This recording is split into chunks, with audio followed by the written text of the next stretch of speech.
बिस्मिल्लाहिर्रहमानिर्रहीम।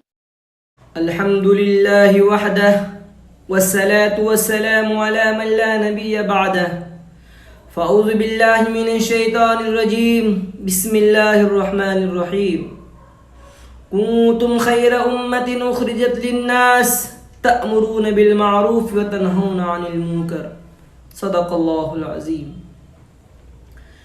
मेरे भाइयों, दावत व तबलीग एक ऐसा अमल है जो इंसानों को सही राह दिखलाता है, जो बुराइयों की तरफ से खींच के नेकियों की तरफ ले जाता है। ये कौन सा काम है? ये काम दावत व तबलीग का काम है। हज़रत मौलाना इलियास रहमतुल्लाह अलैह को आप लोग पहचानते होंगे। बहुत अल्लाह की कसम कहता हूँ, वो शख्स बहुत अच्छे थे, अच्छे अखलाक वाले थे और पूरी दुनिया में दीन के दावत दिए। एक मर्तबा हज़रत मौलाना इलियास रहमतुल्लाह अलैह जमात के लिए पानीपत के लिए निकलते हैं। 15 साथी की जमात उनके साथ निकलती है। जब मस्जिद में पहुंचते हैं तो सलातुल मस्जिद 2 रकात नमाज पढ़ते हैं। उसके बाद तालीम में बैठ जाते हैं। जब तालीम में बैठते हैं तो उन गाँव के एक आदमी आते हैं और कहते हैं कि जमात का आज हमारे घर में दावत है। तो मौलाना इलियास रहमतुल्लाह अलैह कहते हैं कि हम लोग दाल चावल, देखो दाल चावल केरासिन हर चीज़ के साथ हम लोग लेके आए हैं, हम लोग खुद से खाना बना के खा लेंगे। तो वो शख्स ने कहता है कि आपको मालूम नहीं है कि इस गांव का मैं सबसे बड़ा लीडर हूँ, आपको मेरा दावत कबूल करना पड़ेगा। तो इलियास रहमतुल्लाह अलैह कहते हैं कि दावत कबूल करना भी सुन्नत है। तो उन भाई ने कहते हैं कि मगरिब के बाद आप लोग की दावत है, आप लोग मगरिब के बाद आ जाइएगा। इतना कह के वो शख्स वहां से निकल जाता है।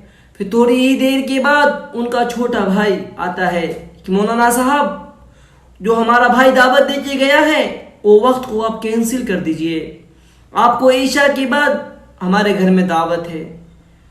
तो मौलाना साहब कहते हैं कि इंशाअल्लाह हम लोग ईशा के बाद आ जाएंगे। जब मगरिब की नमाज के बाद जब मौलाना इलियास रहमतुल्लाह अलैह बयान करने के लिए मस्जिद में बैठते हैं तो माशाअल्लाह ऐसा बयान करते हैं कि इंसान के कल्ब को चीर कर रख देते हैं। मेरे भाइयों, ये बेशा की नमाज होती है। उसके बाद तो हज़रत मौलाना इलियास रहमतुल्लाह अलैह अपने साथी को लेकर ईशा के बाद उन शख्स के घर जाते हैं। तो मेरे भाइयों, जब वहाँ जाते हैं तो वो शख्स मौलाना इलियास रहमतुल्लाह अलैह को बहुत सारा गाली दे देते हैं कि यार तुम लोग कैसे तबलीग वाले हो, मगरिब के बाद हमने बुलाया हूँ दावत के लिए, आप बड़ी बड़ी बयानें करके टाइम को पूरा वेस्ट करते हो। हमारे बीबी ने गरम गरम रोटियां पकाई थी, गरम गरम खाने पकाए थे, वो सब ठंडा हो चुका है। तो मेरे भाइयों, उस शख्स ने मौलाना इलियास रहमतुल्लाह अलैह को इतना जोर से धक्का मारा कि मौलाना इलियास रहमतुल्लाह अलैह गिरते गिरते बच गए। फिर बहुत ही हकीर अंदाज में मौलाना इलियास रहमतुल्लाह अलैह को दस्तरखान पे बुलाए और खाने के लिए बोले। तो मौलाना इलियास रहमतुल्लाह अलैह क्या करते, रोते रोते रोते खाना खा रहे थे। जब खाने के वक्त भी वो शख्स गर्दन पे पकड़ के बार बार धक्का दे रहे थे। मौलाना इलियास रहमतुल्लाह अलैह जब आने लगे, ऐसा जोर से उस शख्स ने धक्का मारा कि मौलाना इलियास रहमतुल्लाह अलैह गिरते गिरते बच गए। मेरे भाइयों, जब मस्जिद में आए तो सजदा में जाके ज़ारो क़तार रोने लगे और रोकर जितने साथी थे वो सब साथी रोने लगे।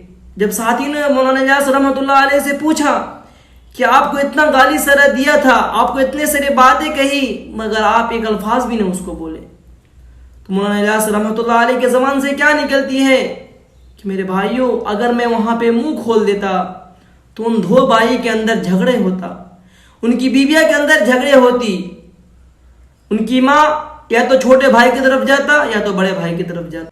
मेरे वजह से उन 2 भाइयों का घर आबाद हो गया। अगर मैं जुबान खोल देता तो वो घर बर्बाद हो जाता। मेरे भाइयों, यही दावत व तबलीग है। मेरे भाइयों, यही दावत व तबलीग की वजह से आज बड़े बड़े एक्टर ने इस्लाम को कबूल किया। जो गंदी जगह से उठकर पाकीज़ा जगह में आया, मेरे भाइयों, माइकल जैक्सन को आपने सुना होगा, जिनके ऊपर दुनिया अरबों डॉलर लुटा दिया करती थी। जब उनको सुकून की तलाश था, जब उनको सुकून नहीं मिला तो इस्लाम में आया। अपने बड़े भाई से कहता है कि हमको सुकून का तलाश है, तो उनका भाई कहता है अगर तुम सुकून चाहते हो तो इस्लाम के अंदर आओ और कुरान पढ़ो। तो माइकल जैक्सन इस्लाम में आकर इस्लाम को कबूल करता है। मेरे भाइयों, यही दावत व तबलीग है जिसकी बरकत से हमारी बहन सना खान ने इस्लाम को कबूल किया। मेरे भाइयों, आप सोचो, जो इंसान अरबों खरबों डॉलर लुटाकर उसको ठुकरा कर इस्लाम के अंदर आते हैं। मेरे भाइयों, कुछ तो है हमारे इस्लाम के अंदर। मेरे भाइयों, आप लोग दुआ कीजिए कि अल्लाह ताला हमें इस्लाम की सही समझ नसीब फरमाए और इस्लाम पे मरते वक्त कायम रहने की तौफीक अता फरमाए। जब भी दुनिया में रहिए खुदा का शुक्र अदा करते रहिए। मेरे भाइयों, शैतान ने एक चीज का इनकार किया था, अल्लाह ताला ने उनको हमेशा के लिए मरदूद कर दिया। एक सजदा का इनकार किया था। हम लोग दिन रात में कितनी सजदे का इनकार करते हैं। हमें ये डर नहीं कि अल्लाह ताला अगर हमको न मरदूद कर दे। इसी बात पे अपनी तकरीर को ख़त्म करता हूँ। वाखिर दावाना अल्हम्दुलिल्लाहि रब्बिल आलमीन। अस्सलामु अलैकुम।